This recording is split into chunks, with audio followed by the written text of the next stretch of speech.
नमस्कार मित्रांनो, वररुची संस्कृत अकॅडमीच्या संस्कृत रीडर ह्या यूट्यूब चॅनलवर तुमचं स्वागत आहे. आपण वाक्यप्रयोगची जी PYQचे एक्झाम्पल्स आहेत युनिव्हर्सिटीचे त्याची सिरीज बघतो आहे, ज्याच्यामध्ये आपण विंटर 2023चे एक्झाम्पल्स मागच्या व्हिडिओमध्ये बघितले.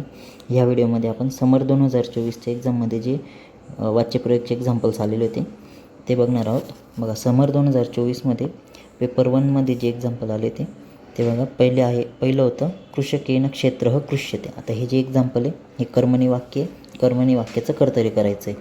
तर कृषकेनचं होऊन जाईल कृषकः, तृतीयाची प्रथमा, क्षेत्रचं होऊन जाईल क्षेत्रम, आणि कर्षती हे त्या ठिकाणी कृष धातू आहे. कृष धातूचं कर्षती हे परस्मैपदी रूप होतं प्रथम पुरुष एकवचनचं. नंतर दुसरं बघा, सुशीलः बालः पाठम पठति. आता हे जे वाक्य होतं हे कर्तरी वाक्य आहे.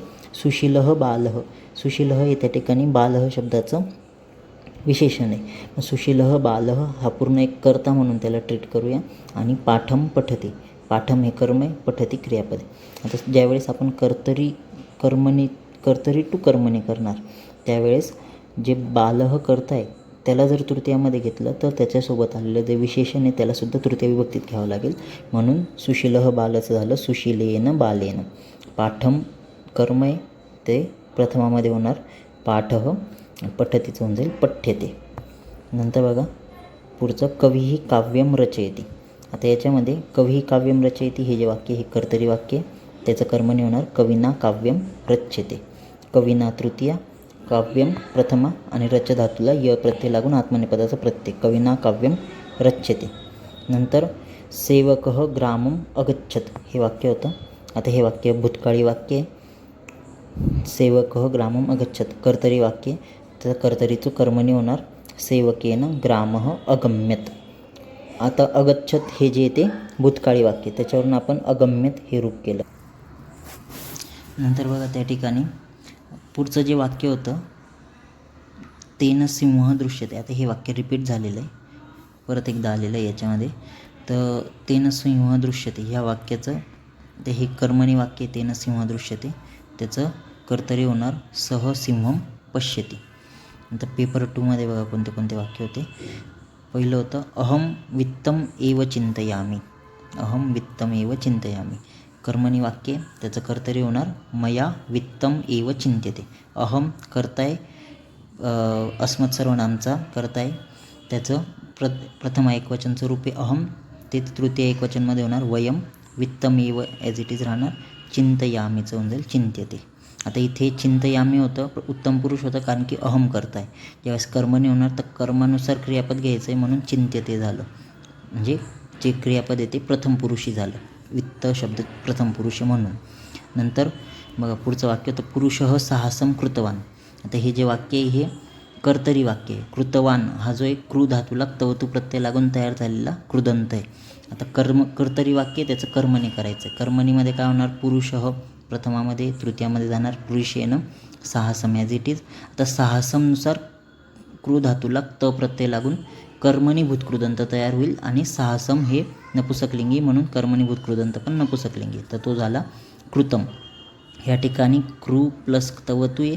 कृ प्लस तवतू ज्यावेळेस असतो त्यावेळेस त्या ठिकाणी तो कर्तरी भूतकालवाचक कृदंत तयार करतो. आणि ह्या ठिकाणी कृ प्लस त प्रत्यय, कृ प्लस त जो असतो तो कर्मणीभूत कृदंत तयार करतो.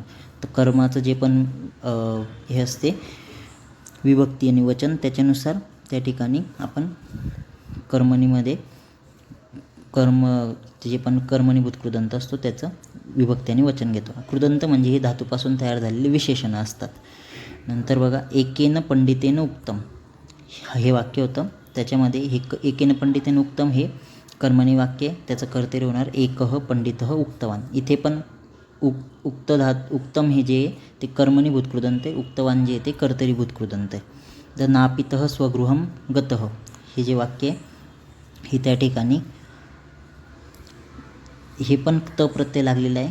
गम धातूला त प्रत्यय लागून नापितः स्वगृहम गतः हे जे येते गतःच्या जागी गतवान असलं पाहिजे ॲक्च्युली, कारण की गतः जर का केलं तर ते त्या ठिकाणी गम प्लस त असं होईल. पण गम प्लस त जर का घेतलं तर ते वाक्य कर्मणी असलं पाहिजे. नापितः हे ह्या ठिकाणी एकवचनमध्ये प्रथमा विभक्तीमध्ये म्हणून त्या ठिकाणी गतः न येता गतवान असलं पाहिजे. गतवान येणार, नापितः स्वगृहम गतवानचं होऊन जाईल नापितेन स्वगृहम गतम. नापितेन स्वगृहम गतम असं त्या ठिकाणी होणार. या ठिकाणी गतः नाही राहणार, गतवान येईल आणि गम प्लस तवतू कर्तरी वाक्य आणि खाली गम प्लस त कर्मणी वाक्य. तर हे नापितः स्वगृहम गतम समजेल नापितेन स्वगृहम गतम. नंतर वैद्यः आतुरं पश्यति कर्तरी वाक्य, त्याचं कर्मणी होणार वैद्येन आतुरः दृश्यते. तर या प्रकारे हे जे होते समर 2024चे जे एक्झाम्पल्स आहेत ते आपण बघितले. समर 2024चे एक्झाम्पल्स होते हे सर्व. त्याच्याआधी